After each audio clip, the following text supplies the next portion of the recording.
മിശിഹായിൽ പ്രിയമുള്ള സഹോദരി സഹോദരന്മാരെ, പ്രിയമക്കളെ, ഈ പ്രഭാതത്തിൽ ഈ യോഹന്നാൻ അറിയിച്ച നമ്മുടെ കർത്താവ് മിശിഹായുടെ പരിശുദ്ധ സുവിശേഷം 10-ാം അധ്യായം 41-ാമത്തെ വാക്യം നമുക്ക് ധ്യാനിക്കാം. Saint John's gospel chapter 10 verse 41. വളരെ പേർ അവന്റെ അടുത്ത് വന്നു.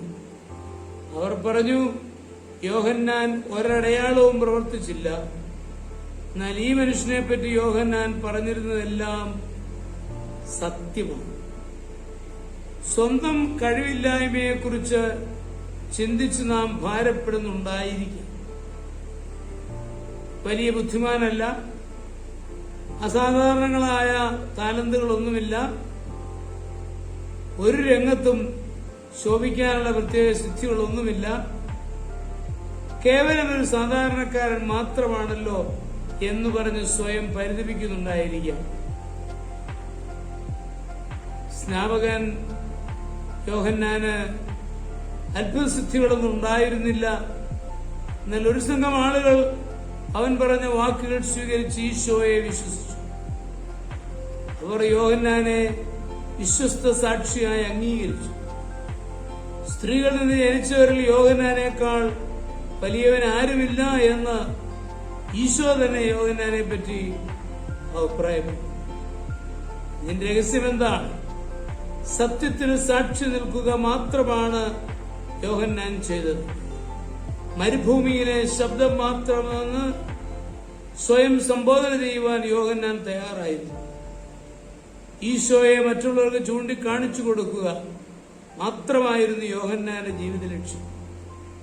നമ്മയും ഇതുപോലെ ചില പ്രത്യേക ചുമതലകൾ ദൈവം ഏൽപ്പിക്കുന്നു.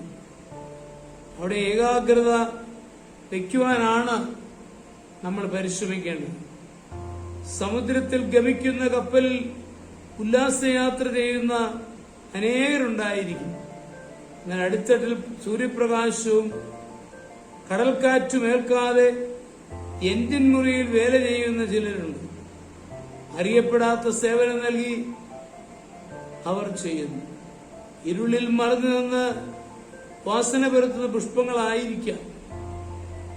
അതിനുവേണ്ടിയായിരിക്കാം ദൈവം നമ്മളെ തെരഞ്ഞെടുത്തത്. യോഹന്നാൻ അത്ഭുതങ്ങൾ പ്രവർത്തിക്കാതെ കർത്താവിന് സാക്ഷിയായി ജീവിച്ചു.